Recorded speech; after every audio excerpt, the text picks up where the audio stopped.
ఇక్కడ దళిత సంఘాలు మీటింగ్ జరుగుతున్న సమయంలోనే కేసీఆర్ ముఖ్యమంత్రి కె చంద్రశేఖరరావు గారు దళితుల్ని నమ్మించడానికి దళితుల్ని బ్రహ్మలోకి నెట్టేసి ఓట్లు వేయించుకోవడానికి దళితులతోటి విందు భోజనాలు చేస్తుంది. ఇది పెద్ద డ్రామా. మీకు నిజాయితీ లేని ఈ విందులు, చిత్తశుద్ధి లేని నీ మాటలను దళిత సమాజం ఎట్టి పరిస్థితుల్లో నమ్మదు. నిజాయితీ లేని విందులు, చిత్తశుద్ధి లేని నీ హామీలు దళిత సమాజం ఎట్టి పరిస్థితులను నమ్మదు.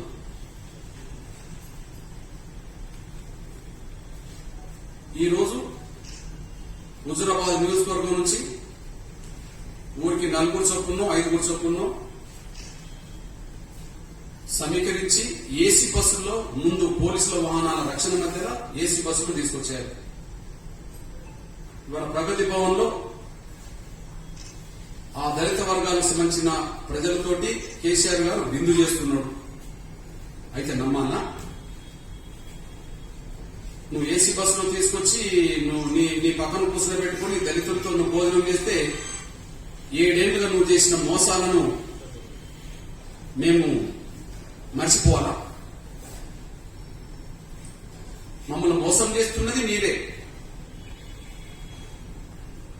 మా అస్తిత్వాన్ని చంపుతున్నది మీరే, మా ఆత్మగౌరవాన్ని దెబ్బతీసేది మీరే, మా అభివృద్ధిని అడ్డుకునేది మీరే. 7 ఏళ్లలో ఇవన్నీ సాక్ష్యాలు మా దళిత హృదయాల్లో రగిలిపోతున్నాయి.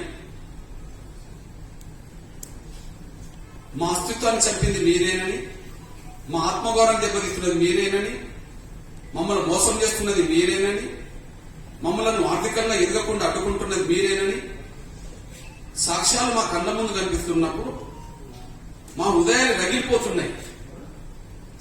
మా హృదయాలు రగిలిపోతే దానికి పరిష్కార మార్గం నువ్వు ఏసీ బస్సులో తీసుకొచ్చి మీ ఇంట్లో కూర్చుండ పెట్టుకుని భోజనాలు చేస్తే మా రగిలిపోతున్న హృదయాలకు ఓదా కాదేమన్నా?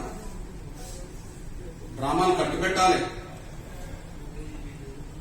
ఈ చీప్ ట్రిక్స్ ఏదైతున్నదో మీరు ఏసీ బస్సులో తీసుకొచ్చి వీరితో కలిసి భోజనం చేస్తే ఈ దళితులందరినీ నమ్మి నా వెనుక నిలబడతారు, నా కండగా నిలబడతారు అనేది ఏదైతే భ్రమలు నువ్వు అనుకుంటున్నావో, భ్రమలో నువ్వెళ్తున్నావో అది కట్టిపెట్టు, నిజాయితీని ప్రదర్శించు. అంతే, అది కట్టిపెట్టు, నిజాయితీని ప్రదర్శించు. ఇకపోతే మిమ్మల్ని నమ్మమనడానికి ఎన్నైనా చెప్తాం. మా విషయంలో చెప్తాం, సమాజం విషయంలో కూడా చెప్తాం. మీ దృష్టికి ఒక విషయం తీసుకుంటున్నాను. ఎవరి మీద మీరు ద్వేషం పెంచుకుంటారో వాళ్ళ మీద మీరు అతి ప్రేమ ప్రదర్శిస్తారు. ఆర్టీసీ కార్మికులు సమ్మె చేస్తే వాళ్ళ మీద ద్వేషం పెంచుకున్నాడు. ఆర్టీసీ కార్మికులు సమ్మె చేస్తే వాళ్ళ మీద ద్వేషం పెంచుకున్నాడు. అనరాని మాటలు అన్నాడు, బెదిరింపులు చేశాడు, ల్యాడ్ చార్జీలు చేయించాడు, వాళ్ళ ఆత్మహత్యకు కారకుడయ్యాడు, వాళ్ళ అణిచివేసే ప్రయత్నం చేశాడు. కానీ తెలంగాణలో ఆర్టీసీ కార్మికుల మీద మద్దతు పెరుగుతున్న సమయంలో మళ్లీ వాళ్ళను భ్రమలు కల్పించడానికి ఇంటికి పిలిపించుకొని విందు భోజనాలు కూడా చేశారు. ఇది విందు రాజకీయం. వాళ్ళ మీద ద్వేషం ఉన్నది, వాళ్ళ సమాజం మద్దతు పెరుగుతున్న సమయంలో వాళ్ళని భ్రమల్లోకి నెట్టడానికి ఇంటికి పిలిచి ప్రగతి భవన్లో వాళ్ళతో కూర్చొని భోజనాలు చేశావు, విందు రాజకీయాలు చేశావు. ఆ రోజు ఇచ్చిన హామీలో ఒక్కటి కూడా అమలు చేయలేదు. విందు రాజకీయాలు నీకేం కొత్త కాదు. ఆర్టీసీ కార్మికులకు ఆ రోజు ఇచ్చిన 25 హామీల్లో 2 కూడా అమలు కాలేదు. ప్రతి సంవత్సరం బడ్జెట్ లో 1000 కోట్ల రూపాయలు ఆర్టీసీ కోసం కేటాయిస్తున్న ఒక అంశం లేదే. ఒక మాట చెప్పాలంటే నీ విందు రాజకీయాల తర్వాతనే ఆర్టీసీ కార్మికులు మోసపోయారు. ఆర్టీసీ కార్మికుల జీవితాలు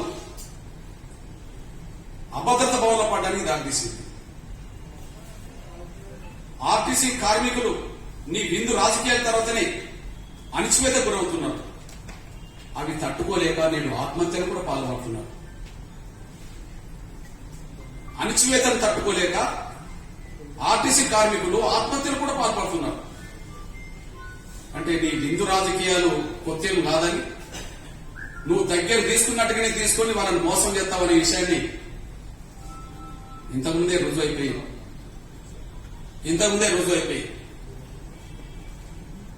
అదే సమయంలో గుర్తు చేస్తున్నాను నేను. ఎందుకని నమ్మాలి? మమ్మల్ని మోసం చేసింది నిజమే కదా. 12 సంవత్సరాలు నమ్మించి దళితులే ముఖ్యమంత్రి అని చెప్పి తీరా తెలంగాణ వచ్చిన మొదటి రోజు నువ్వే ఆ కుర్చీలో కూర్చున్నావు కదా. అంటే మీరు మమ్మల్ని మోసం చేయలేదని నమ్మాలి. ప్రతి దళిత పేద కుటుంబానికి, వ్యవసాయ కూలీకి సంబంధించిన ప్రతి పేద కుటుంబానికి 3 ఎకరాల చొప్పున భూ పంపిణీ చేస్తామని చెప్పి 119 నియోజకవర్గాల్లో ఎన్నికల ప్రచారం చేసుకుని ఓట్లు వేయించుకున్న మీరు 7 ఏళ్లలో 7,000 మంది కూడా పంపిణీ చేయలేదని చెప్పి మోసం చేసినందుకు నమ్మాలా, లేదా మీరు మోసం చేయలేదని అనుకోవాలా? పంచిన భూమి గోరంతా కూడా లేదు, కానీ మా నుంచి అసైన్మెంట్ భూములు లాక్కున్నది కొండంత. మీరు మాకు పంచిన భూమి గోరంతా కూడా లేదు. రాష్ట్ర వ్యాప్తంగా మా నుంచి గత ప్రభుత్వాలు ఇచ్చిన అసైన్మెంట్ భూములను లాక్కున్నది కొండంత. మాకు పంచలేదని,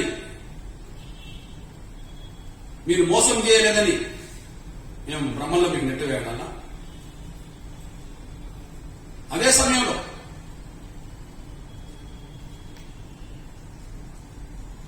మా అస్తిత్వాన్ని రాజకీయంగా చంపాడు. మొదటి 5 ఏళ్లు దళితులకు ఉప ముఖ్యమంత్రి హోదాను ఉన్నది, కానీ ఇప్పుడు ఆ ఉప ముఖ్యమంత్రి హోదే మా దళితులకు లేదు. అంటే 2వ స్థానంలో దళితుల్ని ఉండనివ్వడం కూడా నీకు ఇష్టం లేదు. మొదటి స్థానం ఎట్లా మమ్మల్ని మోసం చేసి నువ్వే పుంజుకున్నావు. మొదటి 5 ఏళ్లు మమ్మల్ని భ్రమలు పెట్టడానికి 5 ఏళ్లు ఉప ముఖ్యమంత్రి హోదా కల్పించావు, కానీ ఇప్పుడు నీ 2వ పరిపాలనలో ఆ హోదే రద్దయిపోయింది. నీ 2వ పరిపాలనలో మా హోదే రద్దయిపోయింది. అంటే మా అస్తిత్వాన్ని చంపేశావు, మా ప్రాతినిధ్యాన్ని చంపేశావు. పక్క రాష్ట్రమైన ఆంధ్రప్రదేశ్ లో 5 దళిత మంత్రులు ఉన్నారు, ఒక ఉప ముఖ్యమంత్రి ఉన్నారు. పక్క రాష్ట్రమైన కర్ణాటక, తమిళనాడులో 5 6 రాష్ట్ర మంత్రులు ఉన్నారు. అక్కడ నుంచి కేంద్ర మంత్రులు కూడా ఉన్నారు, మా వర్గాలకు సంబంధించిన వాళ్ళు. కేంద్ర మంత్రులు కూడా ఉన్నారు కర్ణాటక, తమిళనాడు నుంచి. కానీ ఇక్కడ 3 ఉండాల్సిన, మా ప్రాతినిధ్యం ప్రకారంగా, మా జనాభా పరంగా 3 ఉండాల్సిన మంత్రివర్గంలో ఉప ముఖ్యమంత్రి హోదా తగ్గించి ఒక్కరికే మంత్రి పదవుల స్థానం ఇచ్చారు. ఆనాడు మాదిగలుకుంటే మా మాల సోదరులకు లేదు. ఇప్పుడు మా మాల సోదరులకు గౌరవాన్ని తగ్గించి ఇచ్చినా కూడా మాదిగలకు ప్రాతినిధ్యం లేదు.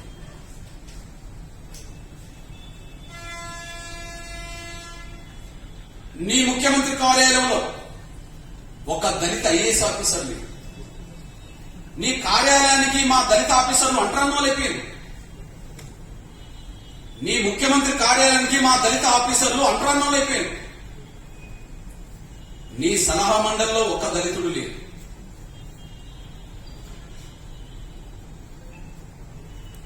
తెలంగాణ రాష్ట్రానికి మొదటి chief secretary Rajiv Sharma,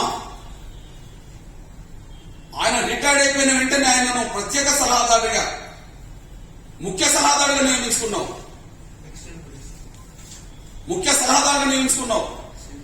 extension ఇచ్చి తర్వాత ఆయన గౌరవించి సన్మానం చేసి ముఖ్య సలహాదారుగా నియమించుకున్నావు.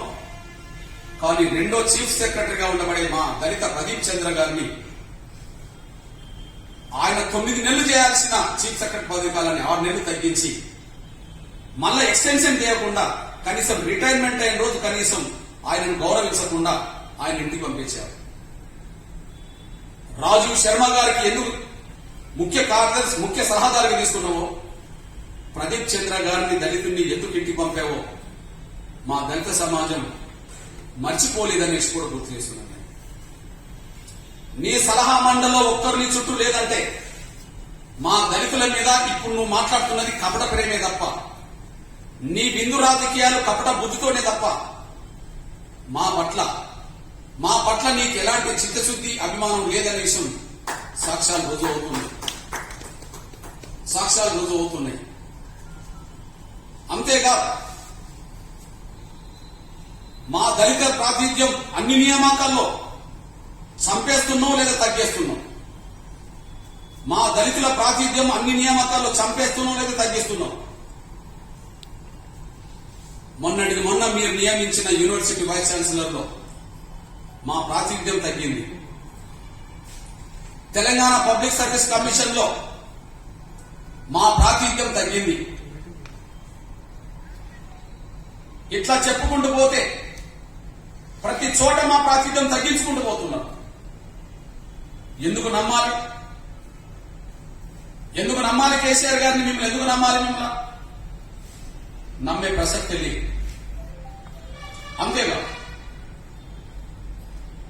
అంతేకాదు ఒక విషయం గుర్తు చేస్తున్నాను నేను. మీరు ఆత్మగౌరవ భవనాల పేరుతో హైదరాబాద్ కేంద్రమైన హైటెక్ సిటీ నుంచి మొదలుకుంటే హైదరాబాద్ చుట్టూ కూడా చాలా కులాలకు భవనాల పేరుతో స్థలాలు, భవనాల పేరుతో ఆర్థిక వనరులు సమకూర్చారు. కానీ దాదాపు 60 కులాలు ఉండబడే మా దళిత కులాలకి 60 కులాలు ఉండబడే మా దళిత కులాలకి ఒక్క కులానికి ఒక సెంటు భూమి కూడా కేటాయించలేదు. నువ్వా దళితుల గురించి మాట్లాడేది? నువ్వా దళితుల గురించి ప్రేమ వలకపోసేది?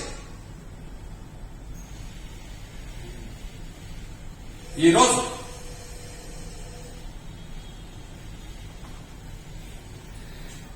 కేసీఆర్ గారికి ఆత్మ పరిశీలన చేసుకోమని గుర్తు చేస్తున్నాం. ఆత్మ వంచన చేసుకోవద్దని చెప్తున్నాం. ఆత్మ వంచన చేసుకుని ఇట్లాంటి ప్రకటనలు చేస్తే నీ మోసాల చిట్టలో మరొకటి పెరుగుతుంది. ఆత్మ వంచన చేసుకుని నువ్వు ఇట్లాంటి ప్రకటనలు చేస్తే ఈ మోసాల చిట్టలో ఈ దళిత బంధు ఒకటి అవుతుంది. ఆత్మ పరిశీలన చేసుకుంటే, ఆత్మ విమర్శ చేసుకుంటే తప్పులు సరిదిద్దుకొని ఇక ముందైనా ఈ దళితుల కోసం ఏదైనా చేయడానికి దారితీస్తుంది. ఇక ముందైనా దళితుల కోసం చేయడానికి దారితీస్తుంది. ఇక ముందైనా చేయమని విజ్ఞప్తి చేస్తున్నాం. అంతే, ఇక ముందైనా చేయమని విజ్ఞప్తి చేస్తున్నాం. అందువల్ల సూటిగా చెప్తున్నాం, నోటిఫికేషన్ కంటే ముందు ఒకటే కాదు 10 అంశాలు తేలాలి. నోటిఫికేషన్ కంటే ముందు ఒక అంశం కాదు 10 అంశాలు తేలాలి.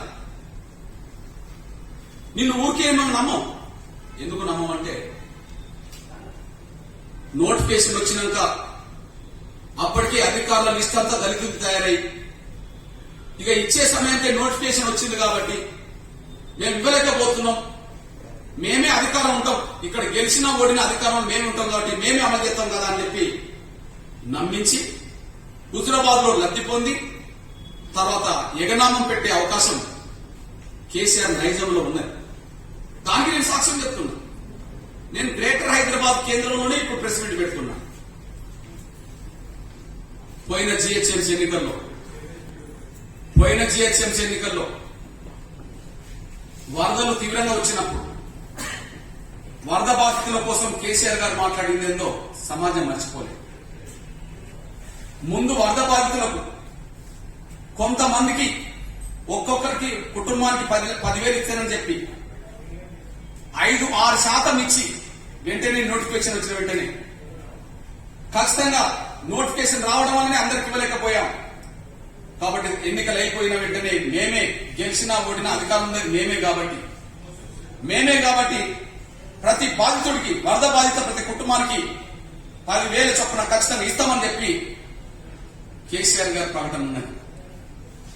దాన్ని నమ్మి మీకు ఓట్లేశారు. సంపూర్ణ మెజార్టీ రాకపోయినా మీరే మేయర్ పై దక్కించుకున్నారు. రాష్ట్ర ప్రభుత్వం మీదే, మేయర్ పది మీదే.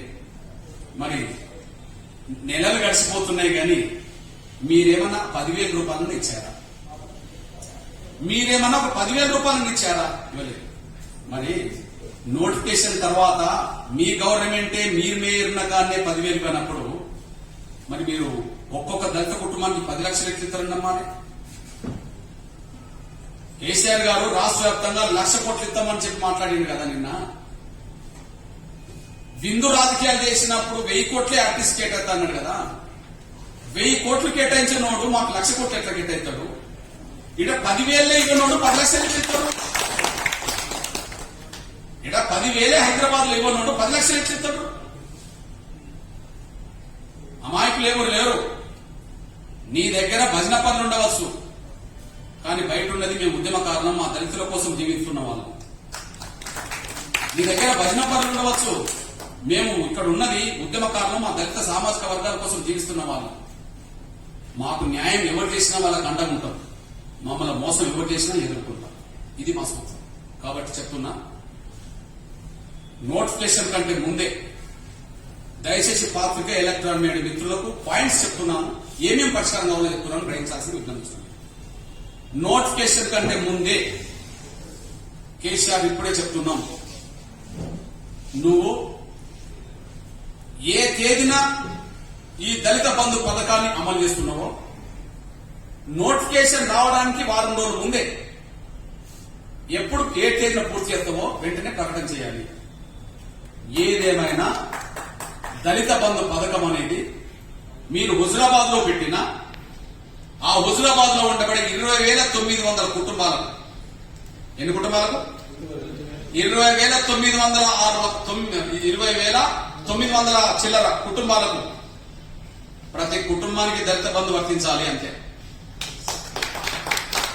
ప్రతి కుటుంబానికి దళిత బంధు వర్తించాలి. ఇప్పుడు మళ్ళీ ఒక ప్రకటన చిన్న మనం చేయబడి, అందులో పేదలు ఎవరైతున్నారో వాళ్ళకి అని.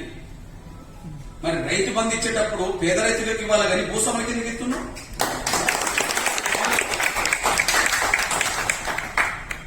రైతు బంధు ఇవ్వాలనుకున్నప్పుడు పేద రైతులకి ఇవ్వాలి కదా. ఎకరమో 2 ఎకరాలు 3 ఎకరాలు 4 ఎకరాలు 5 ఎకరాల రైతులకు ఇవ్వాలి కదా. 50 ఎకరాలు 100 ఎకరాలు 1000 ఎకరాల భూస్వాములకి ఎందుకు ఇస్తున్నావు? అంటే మీ భూస్వాములకి ఇచ్చేటప్పుడు మాత్రం ఆర్థిక పరిస్థితితో సంబంధం లేదు. మా దళితులకు ఇచ్చేటప్పుడు మాత్రమే మీలాగా 1000 ఎకరాల భూస్వాములు 100 ఎకరాల భూస్వాములు మా దళితులు ఎవరు లేరు. ఉంటే చిన్న చిన్న జాబులు ఉన్నోళ్ళు ఉంటారు, లేదా 1 ఎకరం 2 ఎకరాలు 3 ఎకరాలు ఉన్నోళ్ళు ఉంటారేమో, కానీ కొంతమంది మీలాగా భూస్వాములు ఎవరు లేరు. భూస్వాములకు రైతు బంధు పథకం వర్తింపజేయడం ఆపు, అప్పుడు మా దాంట్లో ఆర్థిక స్థితి ఉన్నది లేదని. నువ్వు రైతు బంధు పథకం నుంచి భూస్వాములకు ఇచ్చేది ఆపనంత కాలం ప్రతి దళిత కుటుంబానికి ఆర్థిక స్థితితో సంబంధం లేకుండా ఇవ్వాల్సిందే. ఇది మా డిమాండ్. ఇది ఎప్పుడు మొదలు పెడుతుందో స్పష్టం చేయాలి. ఎన్నికల నోటిఫికేషన్ వస్తుందనే విషయం మీకు ముందే తెలుసుంటది. వారం 10 రోజుల ముందే హుజురాబాద్ నియోజకవర్గంలో ఉండబడే ప్రతి దళిత కుటుంబానికి 10 లక్షల చొప్పున పంపించారు. మీరు ఆ 10 లక్షల రూపాయలు ఏ పథకానికి వర్తిస్తున్నాయన్న మాట మీరు దాన్ని జోడిస్తలేరు కదా. ఆ 10 లక్షల రూపాయలు ఏ పథకానికి జోడిస్తున్నామనే మీరు చెప్పట్లేదు కదా. రైతులకు బ్యాంకు ఖాతాలు వేసినట్టుగానే వీళ్ళ ఖాతాలు వేస్తుంటారు కదా. ఆటోమేటిక్ గా మా వాళ్లకు ఎంతో కొంత బ్యాంక్ అకౌంట్లు ఉంటే ఉండవచ్చునేమో, లేకపోతే ప్రతి కుటుంబం నుంచి బ్యాంక్ అకౌంట్లు ఏర్పాటు చేస్తే 24 గంటల పని అది అంతే. 24 గంటల పని అంతే. కాబట్టి పలాని ప్రాజెక్టు పెట్టుకుంటే పలాని దానికోసం పెట్టుకుంటే దానికోసం ఈ డిపార్ట్మెంట్ ఆ డిపార్ట్మెంట్ తిరగాలి, అది తిరగాలి, ఇది తిరగాలి, దానికి సంబంధం లేదు. డైరెక్ట్ వాళ్ళ ఖాతాలోకే జమ చేస్తామంటుంది. కాబట్టి వెంటనే మీరు మొదలుపెట్టే 24 గంటలు అందరికీ ఇవ్వచ్చు. కాబట్టి ఎప్పుడు మొదలు పెడుతున్నారో చెప్పాలి. వారం రోజులకు ముందే, నోటిఫికేషన్ వారం రోజుల ముందే మొత్తం పూర్తి చేయాలి. సేమ్ టైం మీరే రాష్ట్రానికి ఎక్స్టెండ్ అంటున్నాం కాబట్టి, మీరు రాష్ట్రానికి మొత్తం అంటున్నారు కాబట్టి మీ దృష్టికి ఒక విషయం తీసుకొస్తున్నాం. 100% అక్కడ అమలు చేస్తే మీరు రాష్ట్ర వ్యాప్తంగా అమలు చేయడానికి మేము 100 రోజులు టైం ఇస్తాం. 100% అమలు చేస్తే రాష్ట్ర వ్యాప్తంగా అదే పథకాన్ని అమలు చేయడానికి 100 రోజులు టైం తీసుకోండి. అంటే 100 రోజుల్లో రాష్ట్రంలో ఉండబడే 118 నియోజకవర్గాల్లో ఈ దళిత బంధు పథకాన్ని సంపూర్ణంగా పూర్తి చేయాలి. ముందు మీకు దళిత బంధు పథకం విషయంలో కన్ఫ్యూజన్ నుంచి మీరు బయటపడండి. దేని నుండి?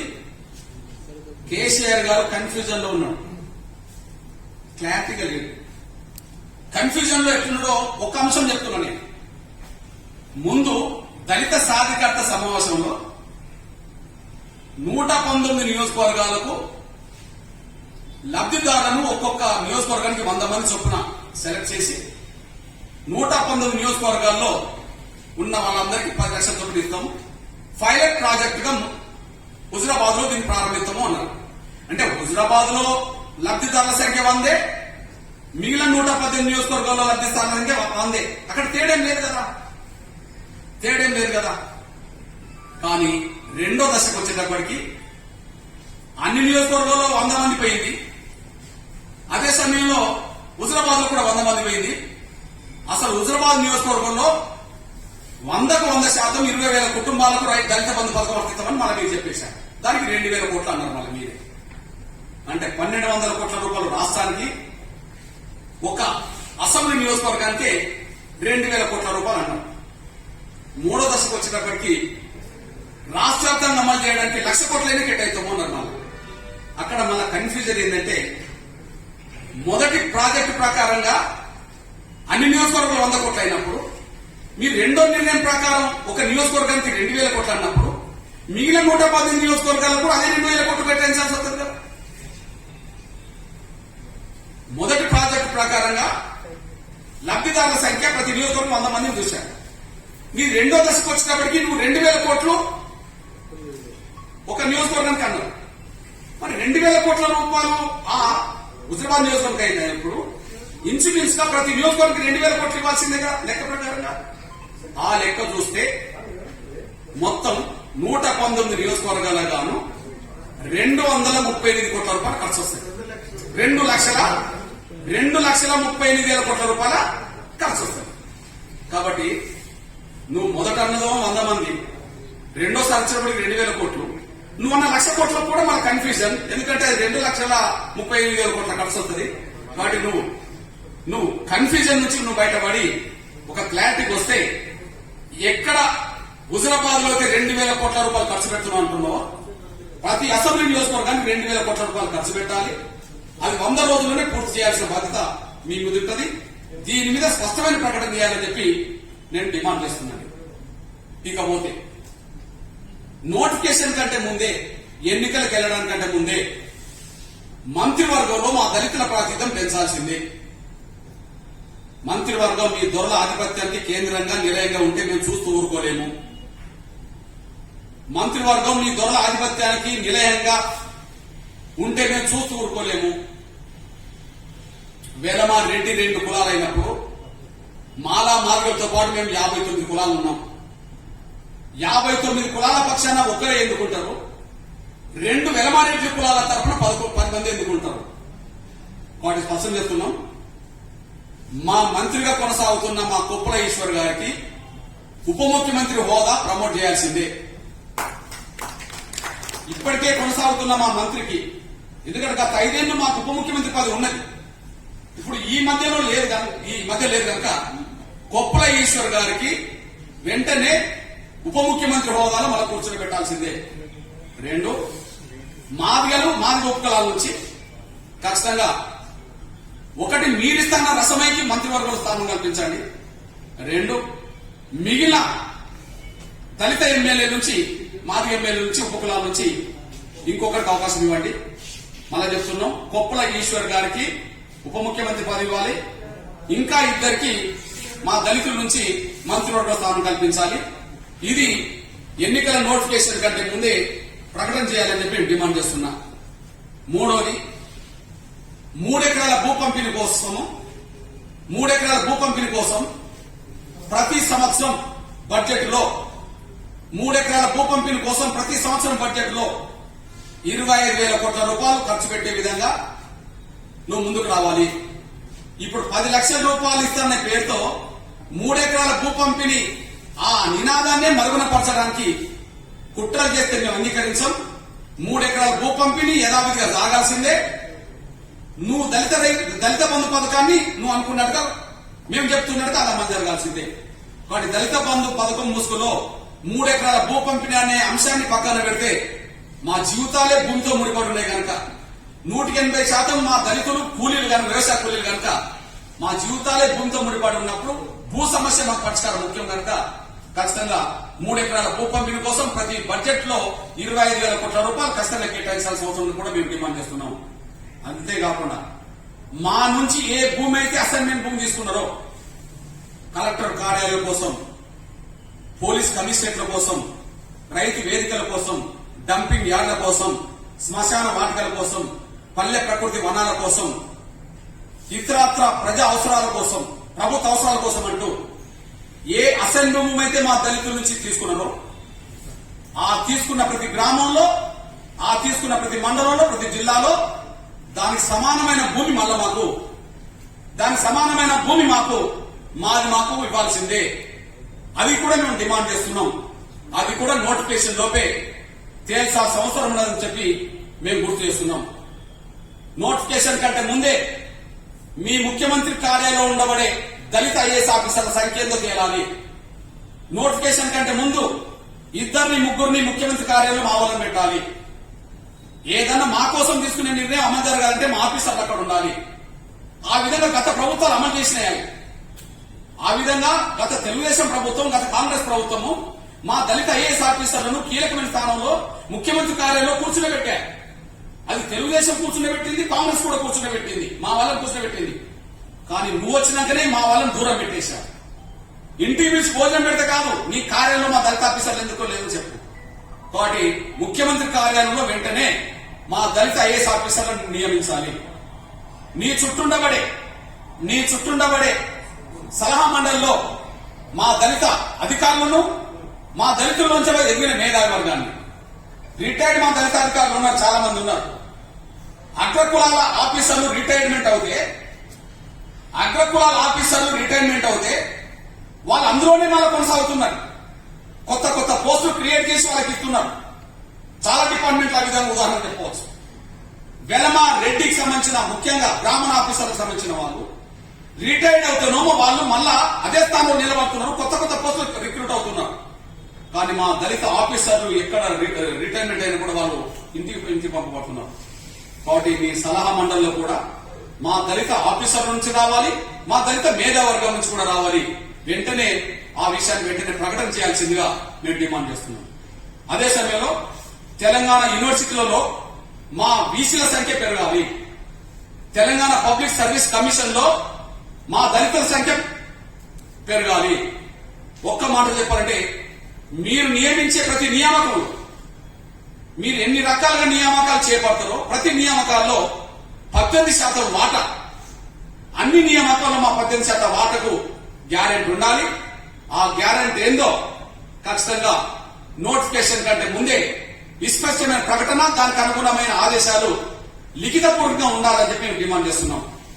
ఇకపోతే మా దళిత వర్గాలను మీరు అంటరాని వాళ్ళగా చూస్తున్నారని సాక్ష్యమే మాకు హైదరాబాద్ లో ఆత్మగౌరవ భవనాలు లేకుండా చేయడం.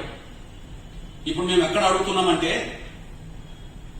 వెలమలకు దళితులు అంటరాని వాళ్ళు కాదనుకుంటే, వెలమల దృష్టిలో కేసీఆర్ దృష్టిలో దళితులు అంటరాని వాళ్ళు కాదనుకుంటే, వెలమలు దళితులు సమానమే ఆ స్థాయికి తీసుకురావాలని మనసులో ఉంటే సూటిగా అడుగుతున్నా, మీ వెలమల భవనం కోసం ఏ హైటెక్ సిటీలు అయితే 5 ఎకరాలు ఇచ్చావో మీ వెలమల భవనం చుట్టే మాకు ప్రతి కులానికి 5 ఎకరాలు ఇవ్వాల్సిన బాధ్యత మీ మీద నెట్టబడుతుంది.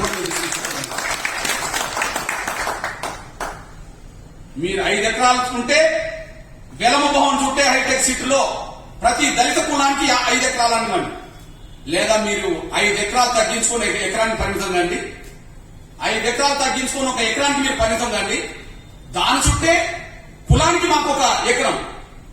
హైటెక్ సిటీలోనే మా దళిత కులాలు 60 కులాలు ఉంటే 60 కులాలకు ఎకరాన్ని చెప్పునే మాకు 60 ఎకరాలు అక్కడ కేటాయించాలి. మేము అంటరాని వాళ్ళమో మీతో సమానంగా ఎదగడానికి అవకాశం ఉన్నదో మా భవనాల కేటాయింపు అనేది వెళ్తుంది. కాబట్టి మా భవనాల కేటాయింపు కూడా మేము కోరుతున్నాం. ఇప్పటి వరకు మాకు కేటాయించకపోవడం మా మీద చిన్న చూపు నిదర్శనమే. మీరు అన్ని కులాల భవనాలు కేటాయించారు, మీరు హైదరాబాద్ కేటాయించారు, హైదరాబాద్ చుట్టూ కేటాయించారు. కానీ ఒక దళితులకు మాత్రమే 1 సెంటు భూమి కేటాయించలేదు. కాబట్టి మా పట్ల ఎంత చిన్న చూపు, మమ్మల్ని ఎంత చిన్న చూపుతుందో ఇది ఈరోజు అవుతుంది. కాబట్టి మేము అడుగుతున్నాం, హైటెక్ సిటీలో వెలమలకు ఉన్న చోటనే మా దళితుల్లో ఉన్న ప్రతి కులానికి అక్కడ ఆత్మగౌరవ భవనాలు ఉండాలి. ఉండాలా లేదనే విషయం ముందు తెలుసుకొని వెంటనే ప్రకటన చేయాలి. వెంటనే మా భవనాలకు కూడా స్థలం అక్కడనే హైటెక్ సిటీలోనే మాకు కేటాయించాలి. మేము స్పష్టంగా చెప్తున్నాం, వెలమలకు హైటెక్ సిటీలో ఉంటే దళితులకు కూడా హైటెక్ సిటీలోనే ఉండాలి. మా దళితులకు వేరే చోట కేటాయిందామన్నా కూడా మేము అంగీకరించే ప్రసక్తే లేదు. ఈ విషయాన్ని మేము 100% నోటిఫికేషన్ కంటే ముందే ఇవన్నీ తీర్చాలని చెప్పి మేము డిమాండ్ చేస్తున్నా. దీన్ని పట్టించుకోకుండా మీరు ఇట్లాంటి బిందులు చేసినా, మీరు పట్టించుకోకుండా ఏసీ వాహనాలు తీసుకొచ్చి ఇంట్లో కూర్చున్నట్టు మాట్లాడుకున్నా ఎవరు నమ్మే ప్రసక్తే లేదని కూడా మేము స్పష్టం చేస్తూ, దీని మీద కేసీఆర్ గవర్నమెంట్ కు 48 గంటలు టైం ఇస్తున్నాం. దీని మీద కేసీఆర్ గవర్నమెంట్ కు 48 గంటలు టైం ఇస్తున్నాం. ఇవాళ 26వ తారీఖు, 28వ సాయంత్రం వరకు టైం ఇస్తున్నాం. 28వ తారీఖు లోపు మేము చెప్పిన డిమాండ్ల మీద నోటిఫికేషన్ రాకముందు ఏ స్పందన వస్తుందో తెలుసుకొని, స్పందన అనుకూలమైతే మేము ఒక విషయం మా సోదరుడు చెప్పినట్టుగా చెప్తున్నాం, చేసిన మోసాలకు నువ్వు ఇంతకాలం అంచివేసిన దానికి నువ్వు నిజంగా ఆత్మపరిశీలన చేసుకుని తప్పొప్పుకుంటూ భవిష్యత్తులో చేసే నిర్ణయమైనా సరే 100కి అమలు చేస్తే మిమ్మల్ని మేము శత్రువులుగా చూడాల్సిన అవసరం లేదు. మిమ్మల్ని మేము శత్రువులుగా చూడాల్సిన అవసరం లేదు. కానీ మోసాల పరంపర పెరిగితే మాత్రం ప్రధాన శత్రువు నువ్వే అవుతావు. మోసం చేసినప్పుడు సర్దిద్దుకున్నాడు అనుకో, తప్పు చేసినప్పుడు సర్దిద్దుకున్నాడు అనుకో, మేము పరివర్తన కోరుతామే తప్ప ప్రతీకారం కోరుతాం. మేము మారాలని కోరుకుంటాం, మా భవిష్యత్తు మేలు జరగాలని కోరుకుంటామే తప్ప మేము ప్రతీకారం కోరుకోం. అందువల్ల మేము నోటిఫికేషన్ కంటే ముందు ఏమేమి తేల్చాలన్నామో వాటన్నిటిని తెలిస్తే మిమ్మల్ని మేము శత్రువుగా చూడాల్సిన అవసరం మాకు లేదు. కానీ ఇన్ని చేసిన మోసాల్లో ఇది కూడా మోసానికే ఉపయోగించుకుంటే, ఇది కూడా భ్రమ పెట్టడానికే ఉపయోగించుకుంటే నువ్వే మా ప్రధాన శత్రువు అవుతావు. ఆ ప్రధాన శత్రువు అవుతే ప్రధాన శత్రువును ఓడించుకొని మేము పిలుపునివ్వాల్సి వస్తుంది.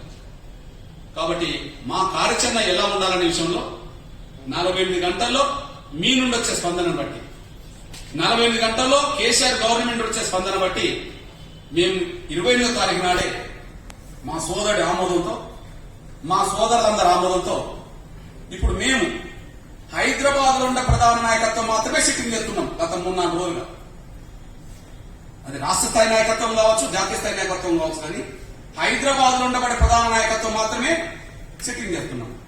కాబట్టి మేము 28వ తారీఖు నాడు అన్ని దళిత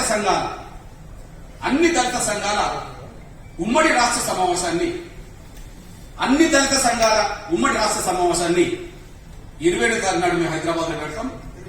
28 సాయంత్రం, అంటే సాయంత్రం వరకు తెలుస్తుంది కాబట్టి 28 తారీఖు నాడు వరకు సాయంత్రం వరకు పెడతాం. ఉదయం నుంచి సాయంత్రం జరుపుకుంటాం. అప్పటి వరకు కేసీఆర్ గవర్నమెంట్ మీద వచ్చే స్పందనను బట్టి మా భవిష్యత్తు వైఖరి ఎలా ఉండాలనే విషయంలో మేము స్పష్టం చేస్తున్నాం. మేము నోటిఫికేషన్ కంటే ముందే ఈ అంశాలన్నీ తేలాలని చెప్పి ఉమ్మడిగా మేము మన నిర్లక్ష్యకైనా వెనుకాడం, లేదా 10 లక్షల మందితో హుజురాబాద్ నగరం దిగ్బంధం చేయడానికి ఈ రెండిట్లో ఏదవుతుంది, ఈ రెండవుతాయా, ఈ రెండిట్లో ఏదవుతుంది అనే విషయం మా రాష్ట్ర కమిటీ సమావేశంలోనే తేల్చేస్తాం. నంబర్ 1, మేము ఆమరణ దీక్షకైనా ఉమ్మడిగా మేము వెనకాడం, మా వాళ్ళందరం కూర్చుంటాం. మేము అడుగుతున్నది ఏంటి, నువ్వు ఇస్తాను కదా టైంకి ఇవ్వంటున్నాం. టైం మిస్ అవుతే నువ్వు మోసం చేస్తామనే విషయం రుజువైంది. కనుక టైం మిస్ అవుతే 10,000 ఇక్కడ ఇవ్వలేదు కదా, జిహెచ్ఎంసీలో 10,000 ఇవ్వలేదు కదా, మరి 10 లక్షలు ఇస్తాడు. ఆర్టీసీ వాళ్ళతో భోజనం చేసి 1000 కోట్లు ఇస్తాను, 1000 కోట్లు ఇవ్వలేదు కదా, మాకు 1,00,000 కోట్లు ఇస్తాడు. అందువల్ల టైంకు ఆయన ఎంతైనా నమ్మిస్తాడు, టైం దాటితే ఎంతైనా మోసం చేస్తాడు అనే రుజువులు ఉన్నప్పుడు మేము ఎందుకు మళ్ళా మోసపోవాలి? వాటి మేము మోసపోయే ప్రసక్తి లేదు. కనుక మేము మోసపోకుండా మా వాళ్ళని అప్రమత్తం చేయడానికి ఉమ్మడిగా 100 మంది నాయకులం ఆమరణ దీక్షకైనా వెళ్తాం. నంబర్ 1, ఉమ్మడిగా 100 మంది నాయకులం. కుల సంఘానికి ఒకరిద్దరు వచ్చినా కూడా 100 మంది నాయకులం ఇక్కడ నుంచి హైదరాబాద్ పాదయాత్రకైనా వెనుకాడం. 119 నియోజకవర్గంలో 10,000 గ్రామ పంచాయతీలకు పాదయాత్ర చేయడం వెనుకాడం. మేమందరం కలిసి తలుచుకుంటే 20 లక్షల మందితో హుజరాబాద్ లో సింహగర్జన జరపడానికైనా వెనుకాలం. ఈ 3 ప్రతిపాదనలు మా ముందటుంటాయి. కేసీఆర్ గవర్నమెంట్ మమ్మల్ని మిత్రులుగా చూసుకుంటుందో, నిజమైన దళితుల అభివృద్ధి కోసం పాటుపడుతుందో లేదో కేసీఆర్ తెలుసుకోవాలి. పాటుపడితే మేము ప్రధాన శత్రువులను ప్రకటించడానికి అవకాశం లేదు. కానీ మోసం చేస్తే మాత్రం మా ప్రధాన శత్రువు కేసీఆర్ అవుతాడు. కేసీఆర్ ను ఎదుర్కొనే కాడ, కేసీఆర్ పార్టీని ఓడించే కాడ మా సర్వశక్తులు కూడా భవిష్యత్తులో కొట్టుదాం. దాని మీద నిర్ణయం తీసుకోవాల్సింది కేసీఆర్ గారు తప్ప మేము కాదు. ఆయన నిర్ణయం బట్టి మా నిర్ణయం ఆధారపడి ఉంటుంది. 20 తారీఖు నాడు సాయంత్రం మా నిర్ణయాన్ని మేము ప్రకటిస్తాం. 20 తారీఖు నాడు ఉదయం పూట నుంచి మధ్యాహ్నం వరకు అన్ని దళిత సంఘాల రాష్ట్ర కమిటీ సమావేశం హైదరాబాద్ పెట్టుకుని మా భవిష్యత్ కార్యాచరణ సీరియస్ గా ప్రకటిస్తాం. మేము అంటున్నాం, మళ్ళా మీడియా పెద్దలు విజ్ఞప్తి చేస్తున్నాం. దళిత వర్గాల నుంచి స్వతంత్రం ఎదుగుతున్న దళిత నాయకత్వం వాయిస్ కు విలువనిస్తే మా ప్రజలకు సూటిగా వాయిస్ వెళ్తుంది, మా ప్రజలకు సూటిగా సందేశం వెళ్తుంది. మా స్వతంత్ర వాయిస్ కు విలువనివ్వాల్సిందిగా నేను మీడియా పెద్దలందరికీ యజమాన్యానికి మరొకసారి విజ్ఞప్తి చేస్తున్నా, గుర్తు చేస్తున్నా. ధన్యవాదాలు.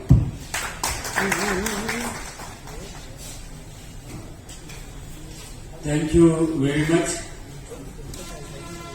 మిత్రులందరికీ కూడా ఈ కార్యక్రమాన్ని